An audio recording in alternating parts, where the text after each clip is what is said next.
Hello po mga ka-idol. Andito tayo sa Bulinawa, no? May pabarka dito, no? Ito po yung low tipper mga ka-idol, no? Low tipper feed mga ka-idol. Ito po yung mga ka-idol, no? Simpleng haircut lang po.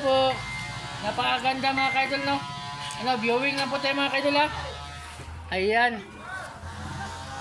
Ayan mga ka-idol, no? Ito po yung tinatawag na low tipper fade mga ka-idol, no? Ano, low na low, no? Ayan. Ayan mga ka-idol. Ang linis sa likod mga ka-idol, no? At saka sa tagiliran mga ka-idol, no? Ayan, no? Low na low po yan, no? Low tipper fade po, no?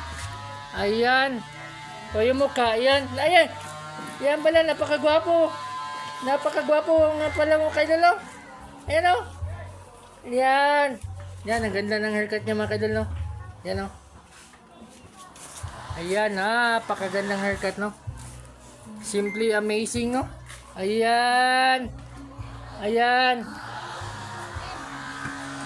Ito mga ka-idol, maraming salamat mga ka-idol lang. I love you po sa lahat ng viewers, followers, no? I love you po.